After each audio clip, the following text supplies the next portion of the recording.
Добрий день, малята, любі хлопчики й дівчата. Сьогодні до нас завітала гостя. А хто вона така? Відгадайте загадку. Наша гостя дівка вміла, вся морозяна та біла. Пухом снігом ліс криває, хай спочине, ліс дрімає. Хто це, дід? Так, правильно, до нас завітала гостя зима. Сьогодні я вам пропоную поговорити про ознаки зими. Снігопад, метелиця, мороз, ожеледиця, іній та утворення льоду на водоймах. Снігопад – атмосферне явище, випадіння снігу з хмар, тверді опади, що утворюються при температурі нижче 0 градусів Цельсія. Він складається із кристалів льоду та сніжинок. Сніжинка – це один кристал льоду або багато кристаликів, які сформовані внаслідок замороження води.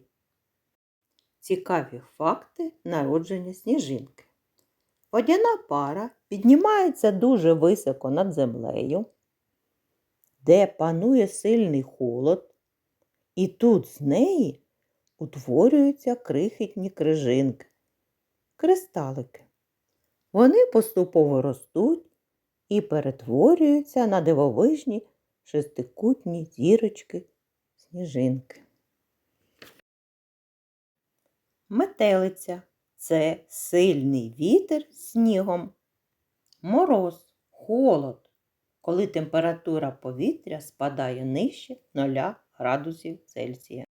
Трішки відпочинемо і послухаємо пісеньку про морозець.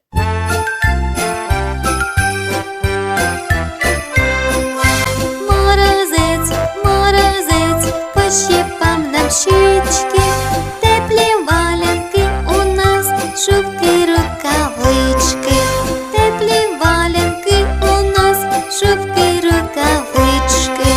Морозець, морозець, плещемо в долоні. Поплескали, відпочили, а тепер далі продовжимо.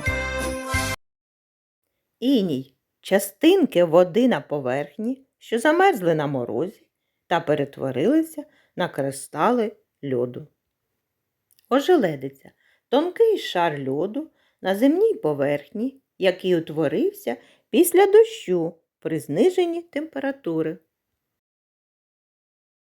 Щоб запобігти травмуванню під час ожеледиці, повторимо правила поводження.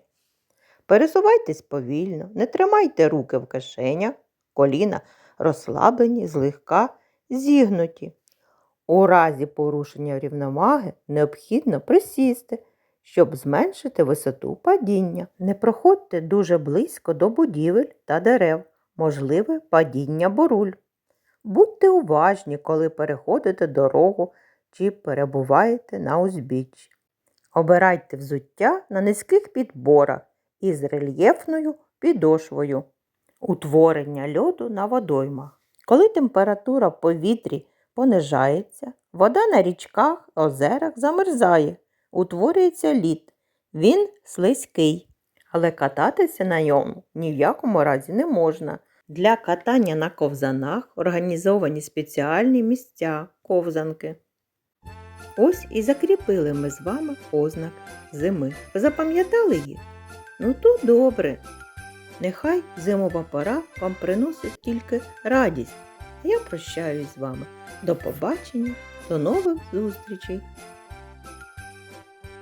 Дякую за увагу!